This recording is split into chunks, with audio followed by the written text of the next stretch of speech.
السلام عليكم ورحمة الله وبركاته. معكم المهندس محمد خالد. احنا اتكلمنا قبل كده عن حساب الكميات سيرفيس تو سيرفيس، وحساب كميات عن طريق باوندري وبريك لاين. تمام، النهارده هنتعلم حاجة كويسة جدا، ازاي نحسب كميات عن طريق القطاعات العرضية بالنسبة للطرق. تمام. طب ايه هي القطاعات العرضية؟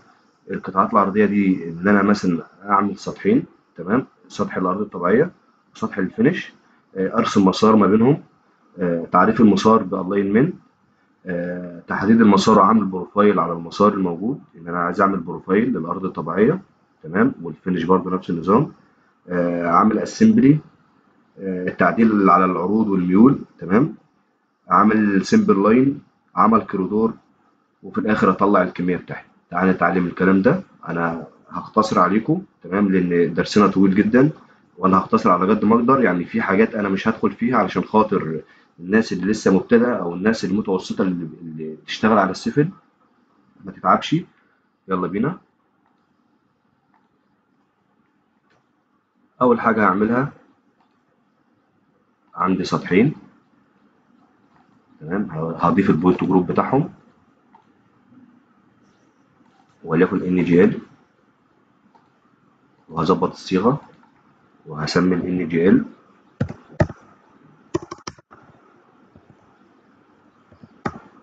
تمام، واديله اوكي.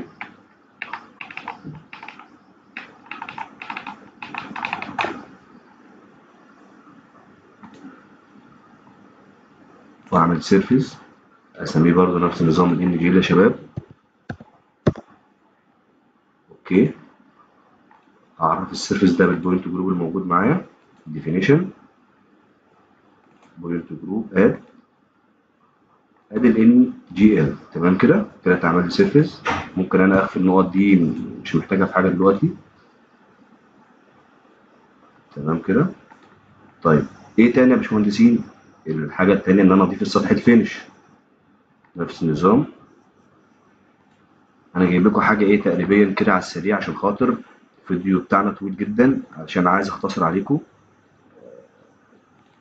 تمام، وليكن ده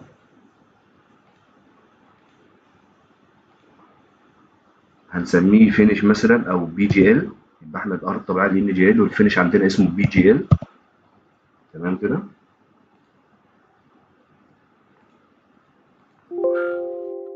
طيب، اوكي. تمام، نفس النظام هعمل سيرفيس، كريت سيرفيس، هسميه برضو بي جي ال، اديله الاوكي. هعرف برضو السيرفيس البي جي ال ده بالارض بالسطح بتاعي اللي هو الفينش. بي جي ال اوكي. كده انا عملت سيرفيس تاني. تمام، نفس النظام هخفي النقط دي، مش محتاجها في حاجه. تمام كده يا شباب، انا كده عندي سطحين. طب ايه الخطوه اللي بعد كده يا باشمهندسين؟ الخطوه اللي بعد كده انا بعمل حاجه اسمها الاينمنت. تمام، او برسم بولولاين وبعمل الاينمنت، بعرف البولولاين ده بالالاينمنت. طيب، هنرسم بولولاين وليكن قيمتهم بولولاين. تمام، وليكن انا رسمت بولولاين في كده. بالنسبه لشغل الطرق، البوللاين بيبقى موجود في سنتر الطريق. تمام، البوللاين ده بس هو كمسار للطريق عشان اعرف احسب منه يمين وشمال، او الرايت والليفت بتاعي، واظبط القطاعات العرضيه. ادي البوللاين. هاجي على حاجه اسمها alignment، create alignment from object. تمام كده، يعني انا هحدد البوللاين الموجود عندي. بص كده، هنا بقى في خطوه سريعه كده. انا لو حددت البوللاين من هنا، يبقى الاستشانات هتبدا من عندي من هنا وانا نازل لتحت كده. طب لو حددت من هنا، هتبدا من هنا وانا طالع لفوق. طيب خلينا احدد من هنا كده وادي له انتر.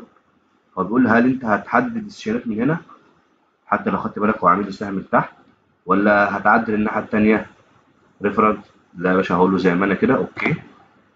تمام، فتح لي الصفحه دي بتاعت الالاينمنت. هظبط شويه اعدادات هنا. انا عايز اختصر على حضراتكم الدرس عشان درسنا هيبقى طويل، ومش عايز اشرح حاجات كتير قوي.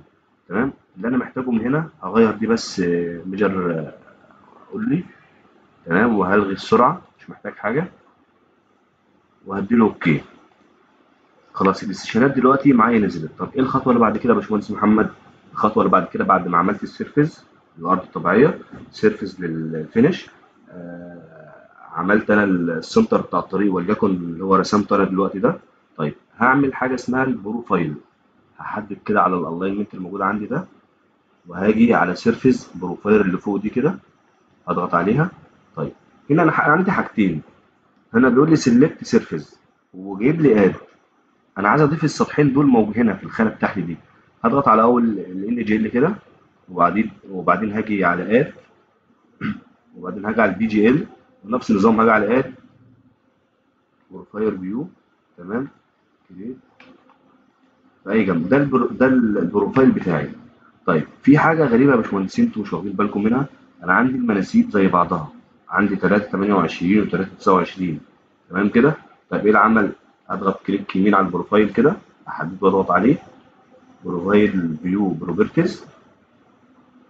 هاجي على حاجه هنا لو خدت بالكم، بروفايل واحد ال جي ال، وبروفايل اتنين نفس نظام ال جي ال. لا انا بروفايل اتنين ده هغيره، هخليه بي جي ال اللي هو الفينش، وبعد كده هديله الاوكي. تمام يا شباب. طيب انا حتى لو خدت بالكم المناسيب معايا اتغيرت. طيب ايه العمل اللي بعد كده يا باشمهندس؟ اللي بعد كده هاجي على حاجه اسمها اسمبلي. تمام، كريت اسمبلي، هديله اوكي، مش هلعب في حاجه.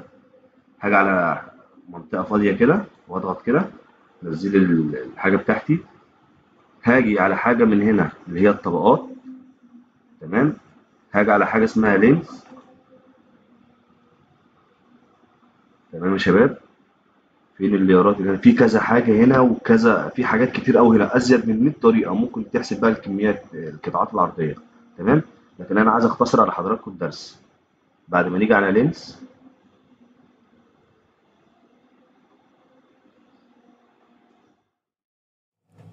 هنضغط هنا كده لين اوت سايد مالتي لاير، وبعد ما نضغط عليها هنيجي هنا كده الجنب هنا كده لو خدت بالكم. تمام، نزلت لي الطبقات بتاعتي، لكن انا مش عايز طبقات، انا مش عايز اعمل طبقات، انا عندي سيرفيزين عايز احسب ما بينهم بس. كل الحكايه انك يعني ان انا عاوزك تعمل لي تظبط لي الميل الجانبي للطريق. تمام، اذا كان هو مثلا 2 ل1 3 ل2 ايا كان. تمام، بعدين هلغي وبعدين احددها تاني واخش على البروبرتيز بتاعتها. هنا بيقول لي عرض الطريق قد ايه، اقول له والله عرض الطريق وليكن عندي، انا دلوقتي انا شغال بعرفكم بس مش اكتر، لكن لو عندي لوحه فعليه، عندي لوحه تندر او لوحه الطريق هتبقى معروف الرايت قد ايه والليفت قد ايه، هقيس العروضات دي بالظبط، وهحط برده نفس النظام نسبه الميل العرض لو هي موجوده اللي هي تحت دي. خلينا نشوف واحده واحده. وليكن عرض الطريق عندي 15 متر، والميل العرضي انا ما عنديش ميل عرضي، صفر. تمام كده. هنا بقى الطبقات، هنا الطبقات اللي موجوده معايا ممكن ازودها زي ما حضراتكم شايفين كده، هي السن والاسفلت والكلام ده، انا مش محتاج كل ده، اصفر كل ده. تمام يا شباب. انا بختصر عليكم الدرس والله، اللي مش عايز ادخل معاكم في حاجات كتير، لان لو دخلت في حاجات كتير احنا مش هنخلص. تمام كده يا شباب، ادوا اوكي. طيب انا كده رسمت عرض الطريق عندي، تمام، حددته معايا. طيب هاجي على حاجه اسمها ديلايت. تمام، وهاجي على حاجه اسمها ديلايت بنش. تمام كده، وهاجي هنا كده هزوم وهضغط كده. ده ايه ده بقى يا باشمهندس؟ ده الميول بتاعه الطريق. يبقى انا رسمت، لو خدت بالك، عرض الطريق وبعد كده الميول الطريق سواء في القطع او في الفيلم. طيب نفس النظام هظبطه برده، هديله الميول بتاعته. تمام، بروبرتيز، اسف معلش، بروبرتيز. تمام، هاجي هنا كده، هنا الرايت لو خدت بالكم الميل عندي كام؟ الميل عندي وليكن 3 ل 2، 3 ل2 اللي هو 1.5 ل1. تمام كده. طيب ده المصطبة، المصطبة بعد ارتفاع قد ايه؟ زي مثلا لو شفتوا الاماكن اللي هي فيها حفر كتير بال 30 متر وال 20 متر وال 50 متر، هنعمل ايه مثلا؟ مش هينفع الطريق ينزل بميل من فوق لتحت، لازم يبقى فيه مثلا ننزل 3 متر حفر، وبعد كده مصطبه عرضها 2 متر او 3 متر، هيبقى اسمها بنش اوت وبنش ان، تمام. وبعد كده ننزل بميول تاني، وبعد كده نعمل مصطبه تاني لحد ما ننزل على الطريق بتاعنا من تحت. او كذلك في الفل في الرد، تمام. هنقول ما عندناش مساطر، تمام. نفس النظام هنا، الميل عندي 3 2، ونفس النظام برضو ما عنديش مساطب تحت يعني في الفيلم، تمام يا شباب. بعد ما خلصت الحاجات دي كده، انا هنا ما العبش في اي حاجه وما اجيش في اي حاجه، مش عايزين ندخل في القصه دي دلوقتي. هديله اوكي، تمام. لما اديت له اوكي دلوقتي انا خلاص عدلت الحاره. انا ممكن دلوقتي احدد على الحارتين كده، على الحاره دي كده وعلى العرض ده كده، تمام. واعمل حاجه اسمها ميرور، واجي الناحيه التانيه كده هنا يا شباب كده زي ما انتم شايفين. بس كده يبقى انا كده ظبطت القطاع بتاعي للرايت، تمام. وظبطت القطاع بتاعي للليفت. طب ايه الخطوه اللي بعد كده يا شباب؟ الخطوه اللي بعد كده هعمل حاجه اسمها كوريدور. هاجي على كوريدور واضغط من قائمه هوم، معلش برضه اعرفكم منين، هلغي ده من قائمه هوم عادي، على حاجه اسمها كوريدور، هضغط عليها كوريدور. في سيفل 2025 القائمه دي متغيره شويه، تمام. هاجي على الالاينمنت من هنا كده، هو بيقول لي ممكن احدده الالاينمنت من هنا معايا، او ممكن اديله المسار بتاعي من هنا كده زي ما انتم شايفين كده، الالاينمنت اللي هو المسار بتاعي. وبيقول لي البروفايل بتاعك ايه، او السطح بتاعك اللي انت هتشتغل عليه ايه، الفينش ولا الان جي ال؟ لا طبعا الفينش اللي هو البي جي ال، تمام. هو نزل معايا الفينش اهو. والاسمبلي بتاعي اللي هو ايه، اسمه ايه اهو، اسمه الاسمبلي، تمام كده. وهنا كده في الخانه دي هختار الان جي ال، تمام يا شباب، واديله اوكي. هنا بقى انا ممكن اعدل بقى القطاعات بتاعتي، ممكن اخليها كل 10 متر من هنا كده، ممكن اخليها كل 10 متر 10 متر. الحاجات دي لما تبقى اقل من كده، حتى لو 5 متر هتبقى ادق كمان في الحساب معايا، تمام. والتفاصيل دي كلها انا الغيها، مش محتاجها في حاجه، الغي كل التفاصيل دي. 10 متر 10 متر كده يس، خليها نو، الغي كل التفاصيل دي، مش محتاج اي حاجه. ماشي يا شباب، تمام يا شباب كده، واديله اوكي. هنا برضو نفس النظام، انا لو عايز اعدل مثلا، في ساعات انت بتلاقي طريق عرضه وليكن من الجنبين منتظم 10 متر او 10 متر، او في الرايت 15 متر وفي الليفت 15 متر، وبعد مثلا 50 مثلا 3 كيلو ولا 4 كيلو بتلاقي الطريق اختلف بقى، عرضه من الرايت 30 متر ومن الليفت 20 متر. لو داخل على بنزينه او داخل على كهف او اي حاجه ممكن تعدل من هنا، لكن احنا مش محتاجين الحاجه دي دلوقتي، تمام. هديله اوكي، تمام. كوريدور، خلاص كده انا عديت الكوريدور بتاعي. حتى خدت بالكم يا شباب، انا الكوريدور بتاعي طلع معايا على كل 10 متر زي ما احنا كنا متفقين، تمام.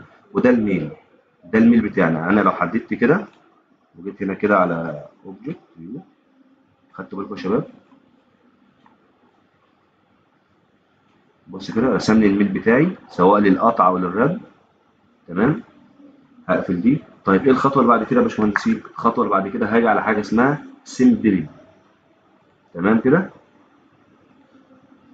هديله انتر، هديله اوكي. هنا بقى في حاجة بسيطة كده هعدل عليها بعد ما بفتح قائمة سيمبلي. هضغط هنا كده على ال جي ال، مفيش مشاكل، واخدة الكود ال جي ال عادي. هنا الفينش اللي هو البي جي ال، هديها هنا مثلا كده اللي هو الفينش، تمام. واديله اوكي. والبيزك لا يا باشا هخليها الكل، تمام كده. واديله اوكي. انا مش عايز اشرح، عن ان شاء الله هنعمل درس تاني هشرح فيه الحاجات دي كلها بالتفصيل، لكن انا عامل درس مجمع ازاي نحسب قطاعات عرضيه، نعمل فيه البروفايلات والكوريدور الاسمبلي، ونطلع حساب الكميات، مختصر، تمام. هديله اوكي. وبعدين هاجي على حاجه هنا تاني، معلش اهيت من هنا كده، تمام. ماشي يا شباب، بايرنج اوفرنج سيستم، تمام. هاجي على حاجة على العرض ده اخليه 10 متر، نفس نظام العرض هنا كل 10 متر، هيطلع لي مثلا السيشنات كل 10 متر. تمام كده، اديله اوكي. خدتوا بالكم يا شباب؟ طيب العروض بتاعتي كل 10 متر مش كامله، انا ممكن اعدلها، ممكن اعدلها عادي مفيش مشاكل. تمام.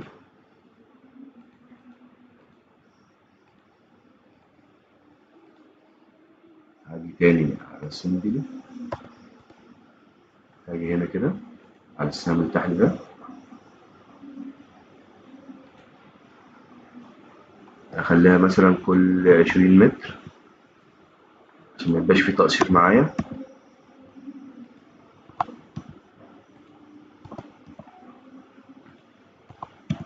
تمام كده يا شباب؟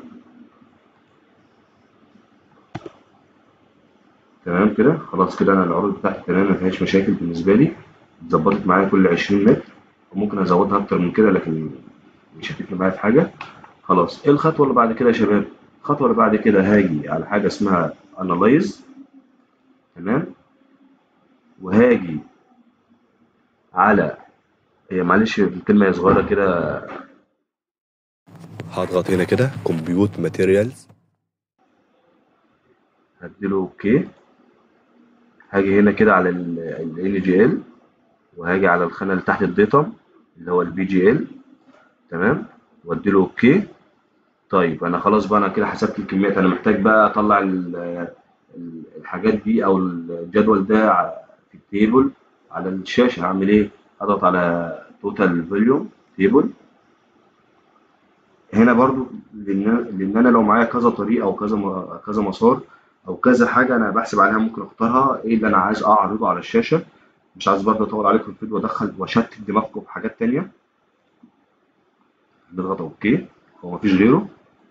تمام كده. دلوقتي طلع معايا السيشنات زي ما اتفقنا كل 10 متر، 10 20 30 40. تمام. اول 20 متر الكميه طلعت معايا في القط 590، ادي 590.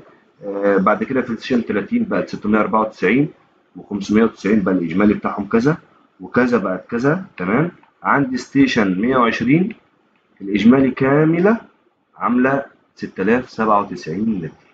تمام كده يا شباب؟ يعني انا كميتي 6097 متر. ده يا شباب كان درسنا النهارده. آه، يا رب يكون عجبكم. الحمد لله انا ما طولتش عليكم، وعلى قد ما قدرت انا كنت بجري معاكم تمام عشان تفهموا انتوا عايزين تعملوا ايه. وان شاء الله الدرس الجاي هنوضح فيه كل الكلام اللي احنا اتكلمنا فيه ده على دروس متقاطعه. تمام. وده كان درسنا النهارده، والسلام عليكم ورحمه الله وبركاته.